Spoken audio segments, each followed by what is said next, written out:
The Quarreling Book by Charlotte Zolotow and pictures by Arnold Lobel.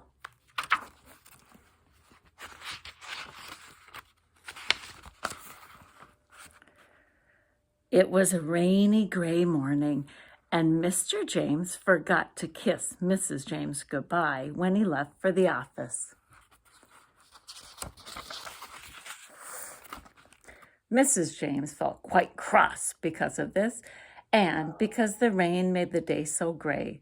So when Jonathan James came down for breakfast, she was sharp with him. "Oh, for goodness sake," she said. "Why did you wear that shirt again today? It's filthy." The shirt looked clean to Jonathan, and he thought her unfair. Because of this, and because the rain made the day so gray, he turned on Sally James when she came down for breakfast.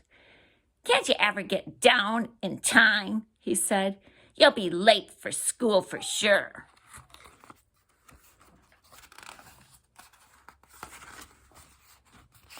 The clock said 8:15, which was the time Sally was supposed to come down, and she thought Jonathan was completely unreasonable. Because of this, and because the rain made the day so gray, when Sally got to school and met her best friend, Marjorie, in the hall, she looked at her and said, "Where'd you get that awful raincoat? It looks like a boy's." Marjorie, who thought the raincoat was a beautiful shade of yellow, felt Sally was very unpleasant. And because of this, and because the rain made the day so gray anyway, when she got home from school and found her little brother playing with her dolls, she said, "Why do I have to have a little sissy for a brother?" Eddie, her little brother, always played with dolls, and she had never minded before, and he thought her most unkind. Because of this, and because he couldn't go outside to play in the rain, Eddie went to his room and shoved the dog off his bed, where the dog was sleeping. But the dog didn't mind the rain.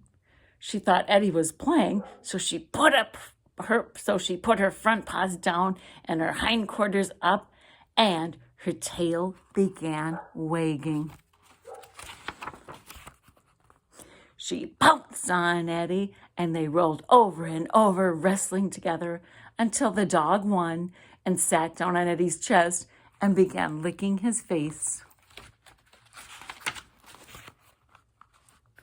This tickled and made him laugh, and he was laughing so hard that when Marjorie came in looking for a pencil for her arithmetic homework, he gave her his best one with a new eraser. She was so grateful she couldn't help smiling and saying, "Thank you very much." She started out of his room and then turned back. "You really aren't a sissy," she said. She couldn't find the paper she'd copied the problems on, and she had to call up Sally to get them. She forgot she was mad at her. "Hello, Sally," she said, and she sounded so friendly that Sally was sorry she'd said that about the raincoat. She gave Marjorie the homework and said, "It's really not so bad, that raincoat. You just have to get used to the color." Then she hung up feeling better and ran back upstairs, humming to herself.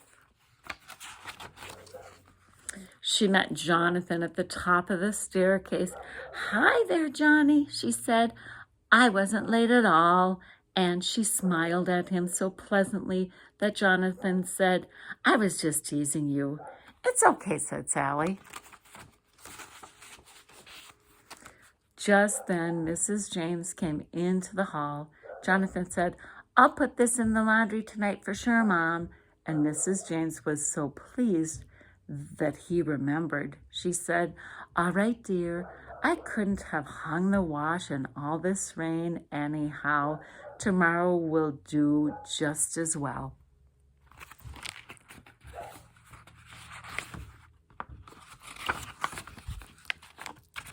Around 5 o'clock, the sun came out, Everything looked glistening and clean, and the birds began to sing.